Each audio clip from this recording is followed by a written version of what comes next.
antes de sua morte, Teresa revelou um segredo perturbador. Ninguém capturou a imaginação do público como ela. O maior destruidor da paz é o clamor da criança inocente não nascida. Madre Teresa, um ícone de compaixão, amor e misericórdia, será para sempre lembrada na história. Ela criou um legado, no entanto, por trás de seus atos altruístas, havia um segredo sombrio que atormentava sua alma. Indiscutivelmente, a pessoa mais abnegada que já conheci. Não acho que exista um ser humano que não acredite em Deus. O mundo a venerava como uma santa viva. Sussurros de uma escuridão oculta seguiam cada passo seu, porém, antes de falecer, ela revelou algo aterrorizante que abalou os alicerces de seu legado. Qual foi essa revelação? Um passado sombrio, um pecado oculto ou uma verdade poderosa demais para ser ignorada? Junte-se a nós enquanto desvendamos as revelações da Madre Teresa. Número 1. Madre Teresa, também conhecida como Santa Teresa de Calcutá desde 2016, tem uma imagem pública complexa e multifacetada.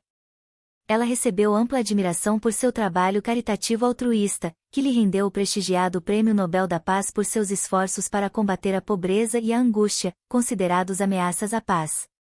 Ao longo de sua vida, ela foi celebrada e reconhecida com inúmeros prêmios e títulos honorários, sendo constantemente classificada entre as pessoas mais admiradas do mundo. Muitos católicos a têm em alta estima, considerando alma santa e buscando sua intercessão. No entanto, junto com os elogios, Madre Teresa também enfrentou críticas significativas. Alguns expressaram preocupações sobre a qualidade do atendimento médico fornecido por sua organização. Houve sugestões de que certos batismos em leitos de morte eram conversões forçadas, e ela foi acusada de ter conexões com o colonialismo, racismo e figuras públicas questionáveis. No entanto, ela nunca disse uma palavra, mas antes de sua morte, quebrou o silêncio e revelou um segredo aterrorizante. Número 2. A jornada da Madre Teresa para a Índia começou com seu nascimento sob o nome Angesi Gonchi Bojashil em 26 de agosto de 1910, em Skopje, Império Otomano. Ela foi batizada no dia seguinte ao seu nascimento em Skopje e mais tarde considerou 27 de agosto como seu verdadeiro aniversário. Madre Teresa era a filha mais nova de Nicola e Dranafili Bojashil. Seu pai, que estava envolvido na política da comunidade albanesa, morreu em 1919, quando ela tinha 8 anos. Nos primeiros anos, ela desenvolveu uma profunda fascinação pelas histórias de missionários e seu serviço altruísta em Bengala. Aos 12 anos, ela já havia decidido dedicar-se à vida religiosa. Essa determinação inabalável foi apenas fortalecida no auspicioso dia 15 de agosto de 1928, enquanto orava no Santuário da Madonna Negra em Letnice, um lugar que frequentava em suas peregrinações. Aos 18 anos, em 1928, ela se despediu de sua casa e começou uma jornada para se juntar às Irmãs de Loreto no Mosteiro de Loreto em Rathfarnham, Irlanda. Seu objetivo era aprender inglês, pois era o idioma de instrução para as Irmãs de Loreto na Índia, onde ela aspirava a se tornar missionária. Infelizmente, ela nunca mais viu sua mãe ou irmã, pois sua família viveu em Skopje até 1934 antes de se mudar para Tirana. Em 1929, ela finalmente chegou à Índia e começou seu noviciado na serena cidade de Darjeeling, entre as majestosas montanhas baixas do Himalaia. Foi lá que aprendeu bengali e começou a ensinar na escola de Santa Teresa, localizada perto de seu convento. No memorável dia 24 de maio de 1931, ela fez seus primeiros votos religiosos, inspirada pelo santo padroeiro dos missionários, Teresa de Lisieux, adotando o nome Teresa. No entanto, como outra freira no convento já havia escolhido esse nome, ela decidiu honrá-lo usando a grafia espanhola. Número 3. O chamado missionário da Madre Teresa se concretizou quando ela fez seus votos solenes em 14 de maio de 1937, enquanto trabalhava como professora na escola do convento de Loreto em Intale, a leste de Calcutá, adotando o título de mãe de acordo com a tradição de Loreto. Ela dedicou quase 2 décadas à escola e foi nomeada diretora em 1944. Embora gostasse de ensinar, Madre Teresa sentia-se cada vez mais perturbada pela pobreza em Calcutá. O que a incomodava era que ela não sentia paz, apesar de ser uma missionária. A fome de Bengala em 1943 e a violência durante o Dia da Ação Direta em agosto de 1946 intensificaram ainda mais seu desejo de ajudar os necessitados. Durante uma viagem de trem para Darjeeling em 1946, Madre Teresa sentiu um forte chamado interior para servir os pobres da Índia por Jesus. Ela procurou e obteve permissão para deixar a escola. Em 1950, ela estabeleceu as Missionárias da Caridade, adotando um sari branco com 2 bordas azuis como o hábito da ordem. Em 10 de setembro de 1946, Teresa teve uma experiência profunda, que mais tarde chamaria de o chamado dentro do chamado, durante seu retiro anual no convento de Loreto em Darjeeling. Ela sentiu-se compelida a deixar o convento e ajudar os pobres vivendo entre eles. Isso foi visto como um comando divino, que ela não podia ignorar sem trair sua fé. Joseph Langford, fundador dos Padres Missionários da Caridade, observou que, embora desconhecido para muitos, a irmã Teresa se tornou Madre Teresa em 1948. Ela começou seu trabalho missionário com os pobres, abandonando o hábito tradicional de Loreto por um simples sari de algodão branco com uma borda azul. Madre Teresa adotou a cidadania indiana e passou por um treinamento médico básico no Hospital da Sagrada Família em Patna antes de se aventurar nos bairros marginais. Antes de se dedicar completamente aos desabrigados e famintos, ela estabeleceu uma escola em Motigeel, Calcutá. No início de 1949, Madre Teresa foi acompanhada por um grupo de mulheres jovens que lançaram as bases para uma nova comunidade religiosa voltada para ajudar os mais pobres entre os pobres. Seus esforços rapidamente chamaram a atenção das autoridades indianas, incluindo o primeiro-ministro. Em 7 de outubro de 1950, Madre Teresa obteve aprovação do Vaticano para a Congregação Diocesana, que mais tarde evoluiria para as Missionárias da Caridade. Em suas próprias palavras, essa congregação forneceria cuidados para os famintos, os nus, os desabrigados, os deficientes, os cegos, os leprosos, todas aquelas pessoas que se sentem indesejadas, não amadas, negligenciadas por toda a sociedade, pessoas que se tornaram um fardo para a sociedade e são rejeitadas por todos. A compaixão da Madre Teresa não parou por aí. Número 4. Ela abriu seu primeiro hospício em 1952 com a ajuda de autoridades de Calcutá, transformando um templo hindu abandonado na casa Nirmal Hriday, Coração Puro, que foi disponibilizada gratuitamente para pessoas empobrecidas. O hospício foi posteriormente renomeado para a Casa Kaliga do Coração Puro. Aqueles admitidos na instalação recebiam cuidados médicos e podiam morrer com dignidade, seguindo suas respectivas crenças religiosas. Os muçulmanos recebiam o Alcorão para ler, os hindus recebiam água do Ganges e os católicos recebiam o sacramento da extrema-unção. Madre Teresa descreveu isso como uma morte bonita, onde indivíduos que viveram na miséria poderiam deixar este mundo com amor e compaixão.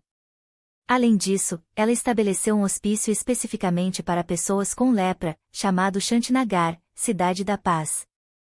As Missionárias da Caridade, a organização fundada pela Madre Teresa, estabeleceram clínicas de lepra em toda Calcutá, oferecendo tratamento médico, bandagens e alimentos para os afetados. À medida que o número de crianças desabrigadas aumentava, as Missionárias da Caridade também começaram a acolhê-las. Em 1955, Madre Teresa abriu o Nirmala Shishu Bhavan, Lar do Imaculado Coração, para crianças, como um refúgio para órfãos e jovens desabrigados. A congregação experimentou um aumento no número de recrutas e doações, levando ao estabelecimento de hospícios, orfanatos e leprosários em toda a Índia durante os anos 60. Madre Teresa então expandiu o alcance da congregação internacionalmente, abrindo uma casa na Venezuela em 1965 com 5 membros. Mais tarde, casas foram estabelecidas na Itália, Roma, Tanzânia e Áustria em 1968. Ao longo da década de 1970, a congregação começou a abrir casas e fundações nos Estados Unidos e em vários países da Ásia, África e Europa. E não é só isso. Os Irmãos Missionários da Caridade foram estabelecidos em 1963, seguidos por um ramo contemplativo das Irmãs em 1976. Leigos católicos e não católicos foram acolhidos como colaboradores da Madre Teresa, colaboradores enfermos e sofredores e missionários leigos da caridade. Em resposta a pedidos de vários sacerdotes, Madre Teresa fundou o movimento Corpus Christi para sacerdotes em 1981 e, juntamente com Joseph Langford, estabeleceu os Padres Missionários da Caridade em 1984 para unir os objetivos vocacionais das missionárias da caridade com os recursos do sacerdócio. Em 1997, a Congregação de Calcutá, inicialmente composta por 13 membros, havia se expandido para mais de 4.000 irmãs, que supervisionavam orfanatos, hospícios de AIDS e centros de caridade em todo o mundo, servindo refugiados, cegos, deficientes, idosos, alcoólatras, pobres, desabrigados e vítimas de desastres naturais, epidemias e fomes.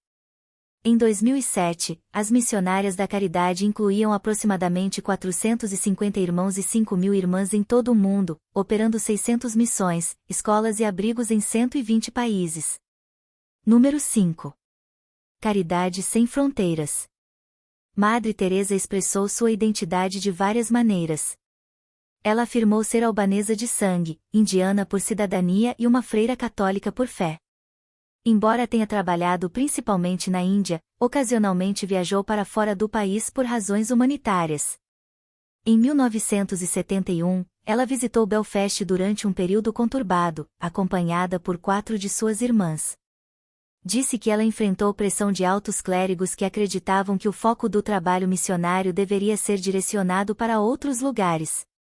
Apesar da recepção calorosa e do apoio local que receberam, Madre Teresa e suas irmãs deixaram a cidade abruptamente em 1973. Havia um segredo por trás de sua partida ou Madre Teresa viu algo que a fez preferir partir antes de ficar? Em 1991, Madre Teresa visitou as vítimas da radiação em Chernobyl e as vítimas do terremoto na Armênia, e fez seu primeiro retorno à Albânia, onde inaugurou um lar para os irmãos missionários da caridade em Tirana. Em 1996, as missionárias da caridade operavam 517 missões em mais de 100 países. O número de irmãs nas missionárias da caridade havia crescido de 12 para milhares, servindo os mais pobres entre os pobres em 450 centros ao redor do mundo.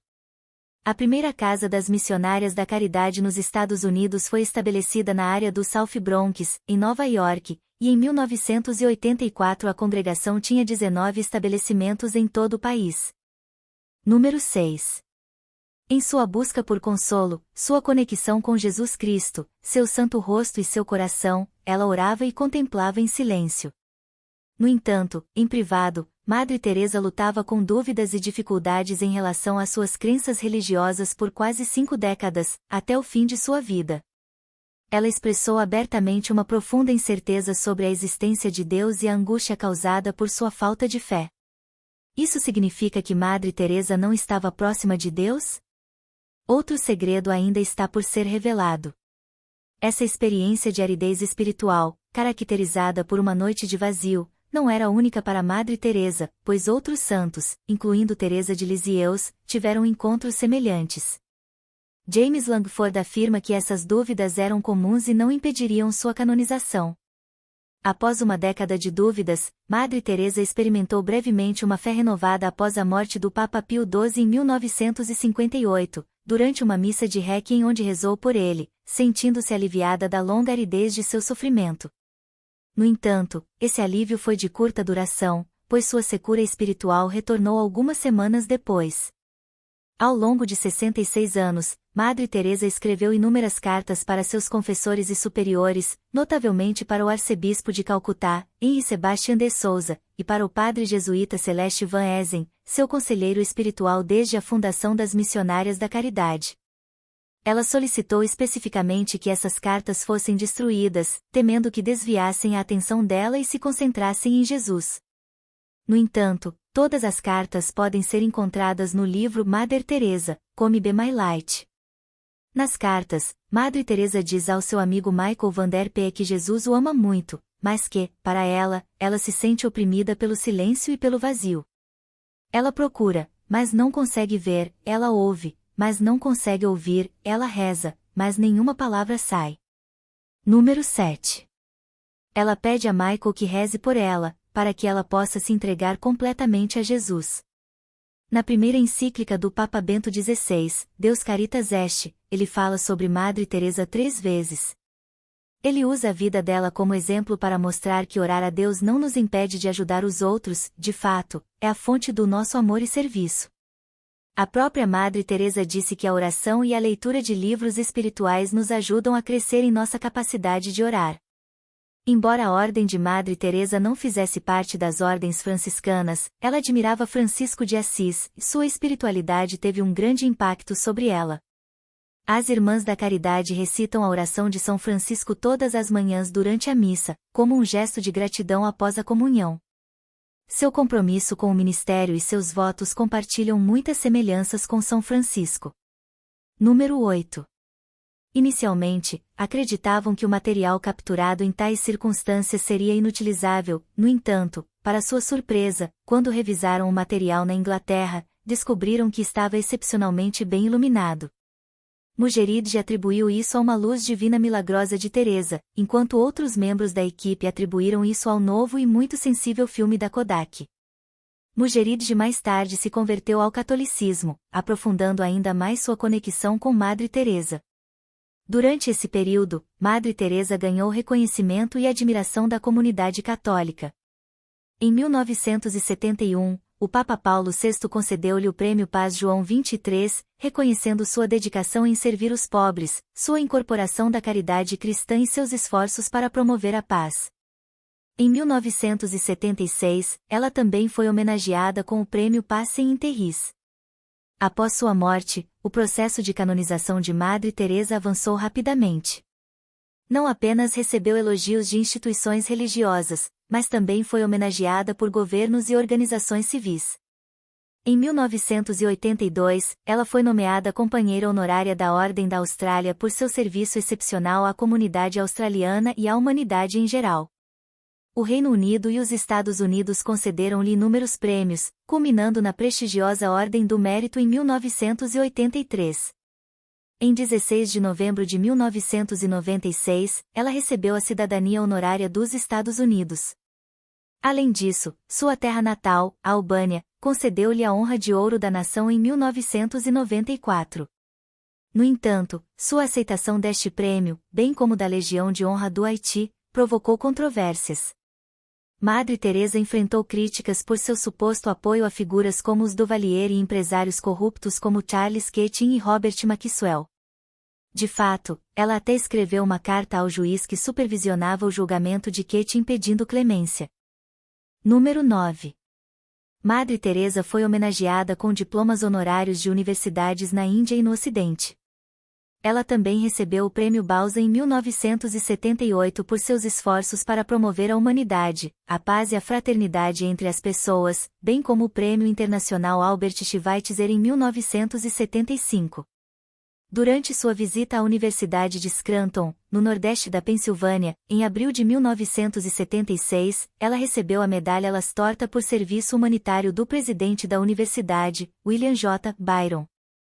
Madre Teresa encorajou o público de 4.500 pessoas a se conectarem com os pobres em suas próprias casas e comunidades locais, seja fornecendo alimentos ou espalhando alegria e amor. Madre Teresa expressou que os pobres podem nos ajudar em nosso crescimento espiritual, pois representam Cristo na forma de sofrimento. Em agosto de 1987, ela recebeu um doutorado honorário e discursou para mais de 4.000 estudantes e membros da Diocese de Scranton, enfatizando a importância de realizar pequenos atos com imenso amor e servir aos mais pobres entre os pobres. Ao longo de sua vida, Madre Teresa foi consistentemente classificada entre as 10 mulheres mais admiradas na pesquisa anual do Gallup sobre as pessoas mais admiradas, ocupando o primeiro lugar várias vezes durante as décadas de 1980 e 1990.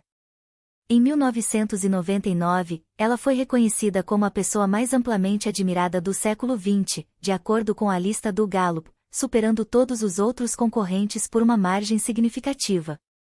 Sua popularidade se estendeu por vários grupos demográficos, exceto entre os muito jovens. Número 10. Até mesmo a amorosa Madre Teresa não foi exceção às críticas. As perspectivas indianas sobre Madre Teresa não são consistentemente positivas. Arup Chatterjee, um médico nascido e criado em Calcutá, que foi ativista nos bairros pobres da cidade durante a década de 1980 antes de se mudar para o Reino Unido, afirmou que nunca viu nenhuma freira nesses bairros. Sua extensa pesquisa, que incluiu mais de 100 entrevistas com voluntários, freiras e outras pessoas familiarizadas com as missionárias da caridade, foi detalhada em um livro de 2003 que criticava Madre Teresa. Chatterjee a acusou de promover um culto ao sofrimento e apresentar uma imagem distorcida e negativa de Calcutá, ao mesmo tempo exagerando os feitos de sua missão e desviando fundos e privilégios disponíveis para ela. Ele observou que alguns dos problemas de higiene que ela destacou, como a reutilização de agulhas, mostraram melhorias após a morte de Madre Teresa em 1997. Durante seu mandato como prefeito de Calcutá, de 2005 a 2010, Bikas Ranjan Bhattacharya expressou sua crença de que Madre Teresa não teve um impacto significativo na população pobre da cidade. Ele a criticou por supostamente glorificar a doença em vez de fornecer tratamento adequado e por retratar Calcutá como uma cidade cheia de leprosos e mendigos. Apesar dessas diferenças, o partido Bharatiya Janata, um partido político hindu de direita, entrou em confronto com Madre Teresa por seu apoio aos Dalits cristãos, mas a elogiou após sua morte e até enviou um representante ao seu funeral. O Vishnu Hindu Parishad, no entanto, se opôs à decisão do governo de conceder-lhe um funeral de Estado. O secretário-geral, Girish Kishore, afirmou que sua lealdade principal era a Igreja e que seu trabalho social era secundário, acusando-a de mostrar parcialidade em relação aos cristãos e participar de batismos secretos de doentes terminais. Em um tributo na capa da revista quinzenal indiana Frontline, as acusações foram refutadas como claramente falsas e mencionadas como sem impacto na percepção geral de suas contribuições, particularmente em Calcutá, elogiando sua compaixão altruísta, vigor e coragem. O autor do tributo criticou a postura pública de Teresa contra o aborto e sua alegação de ser apolítica. Em fevereiro de 2015, Mohan Bhagwat, líder da organização hindu de direita Rashtriya Swayamsevak Sangh, fez uma declaração sugerindo que a intenção de Madre Teresa era converter as pessoas que ela servia ao cristianismo. Morte de Madre Teresa. Madre Teresa sofreu um ataque cardíaco em Roma em 1983, enquanto visitava o Papa João Paulo II. Após um segundo ataque em 1989, ela recebeu um marcapasso. Em 1991, após contrair pneumonia no México, ela teve mais problemas cardíacos. Apesar de oferecer-se para renunciar ao cargo de chefe das missionárias da caridade, as irmãs da congregação votaram para que ela continuasse por meio de voto secreto, e ela concordou em continuar. Em abril de 1996, Madre Teresa caiu e quebrou a clavícula e, 4 meses depois, foi diagnosticada com malária e insuficiência cardíaca. Apesar de passar por uma cirurgia cardíaca, sua saúde continuou a deteriorar-se. O arcebispo de Calcutá, Henri Sebastian de Souza, ordenou que um padre realizasse um exorcismo com o consentimento dela quando foi hospitalizada pela primeira vez com problemas cardíacos, acreditando que ela poderia estar sob ataque espiritual. Em 13 de março de 1997, Madre Teresa renunciou ao cargo de chefe das missionárias da caridade. Ela faleceu em 5 de setembro de 1997. Seu corpo foi exposto em um caixão aberto na igreja de Santo Tomás, em Calcutá, durante a semana antes de seu funeral. O governo indiano expressou sua gratidão pelo serviço altruísta de Madre Teresa às pessoas empobrecidas de todas as fés no país, organizando um funeral de Estado para ela. Durante o serviço, o cardeal secretário de Estado Ângelo Sodano, representando o Papa, fez uma homilia comovente. A notícia da morte de Madre Teresa foi recebida com dor e tristeza pelas comunidades secular e religiosa. O primeiro-ministro do Paquistão, Nawaz Sharif, descreveu-a como uma pessoa extraordinária que dedicou sua vida a causas nobres, elogiando seu compromisso inabalável em cuidar dos pobres, dos doentes e dos marginalizados, como um exemplo brilhante de serviço à humanidade. O ex-secretário-geral da ONU, Javier Pérez de Cuellar, disse que Madre Teresa incorporou o espírito das Nações Unidas e representou a paz no mundo. O Vaticano reconheceu a cura de um tumor no abdômen de Mônica Besra, uma mulher indiana, como um milagre. Essa cura foi atribuída à aplicação de um relicário contendo a imagem de Teresa, do qual Besra afirmou que um raio de luz emanou, curando seu tumor canceroso. No entanto, seu marido e alguns médicos alegaram que o tumor foi erradicado por meio de tratamento médico convencional. Em dezembro de 2015, o Papa Francisco reconheceu um segundo milagre atribuído à Madre Teresa, pavimentando o caminho para sua canonização. Este milagre envolveu a cura de um homem brasileiro com múltiplos tumores cerebrais em 2008. A investigação sobre esse milagre começou durante a Jornada Mundial da Juventude 2013 no Brasil e, após um processo exaustivo, a Congregação para as Causas dos Santos completou sua investigação e emitiu um decreto reconhecendo o milagre. Madre Teresa foi beatificada em 2013 e posteriormente canonizada como santa em 2016 devido a esses milagres reconhecidos. Então, algo inesperado aconteceu. Em 4 de setembro de 2016, o Papa Francisco canonizou Madre Teresa em uma grandiosa cerimônia realizada na Praça de São Pedro, na cidade do Vaticano. O evento foi assistido por dezenas de milhares de pessoas, incluindo representantes governamentais de 15 países e 100 indivíduos desabrigados de toda a Itália. A missa de canonização foi transmitida ao vivo pelo canal do Vaticano e online, permitindo que públicos de todo o mundo assistissem ao momento histórico. Em sua cidade natal, Skopje, foi anunciada uma semana de celebrações em sua honra. Em Calcutá, onde ela dedicou sua vida a servir os pobres, as missionárias da caridade celebraram uma missa especial para comemorar sua canonização. Em 4 de setembro de 2017, a irmã Mary Prema Pierik, líder das missionárias da caridade, anunciou que Madre Teresa seria homenageada como a única padroeira da Arquidiocese de Calcutá durante uma celebração que marcava um ano desde sua canonização. Esse anúncio foi feito durante uma missa celebrada na Catedral do Santíssimo Rosário em 6 de setembro de 2017. O arcebispo Thomas de Souza, chefe da Arquidiocese Católica Romana de Calcutá, confirmou em 5 de setembro de 2017 que Madre Teresa seria designada como copadroeira com Francisco Xavier durante uma cerimônia que honrava o primeiro aniversário de sua canonização. Em 4 de setembro de 2017, a irmã Mary Prema Pierik, chefe das missionárias da caridade, revelou que Madre Teresa seria nomeada padroeira da Arquidiocese de Calcutá. Este anúncio ocorreu durante uma missa na Catedral do Santíssimo Rosário em 6 de setembro de 2017. O arcebispo Thomas de Souza, que chefia a Arquidiocese Católica Romana de Calcutá, disse em 5 de setembro de 2017 que Madre Teresa compartilharia o título de copadroeira com Francisco Xavier. Segredos aterrorizantes da Madre Teresa. Antes de morrer, Madre Teresa quebrou o silêncio sobre seu lado sombrio que ninguém conhecia. Apesar de espalhar sorrisos e amor, ela lutava internamente, sentindo-se vazia e insatisfeita. Ela sempre oferecia calor aos outros, mas parecia que ela própria precisava desse calor. Ela se sentia solitária e acreditava que Deus estava distante. Ela ansiava por sua presença, mas nunca a experimentou. Ela tinha medo de não agradar a Jesus e temia o julgamento. Se você gostou deste vídeo, por favor, curta, deixe um comentário na seção de comentários e ative o sino de notificações.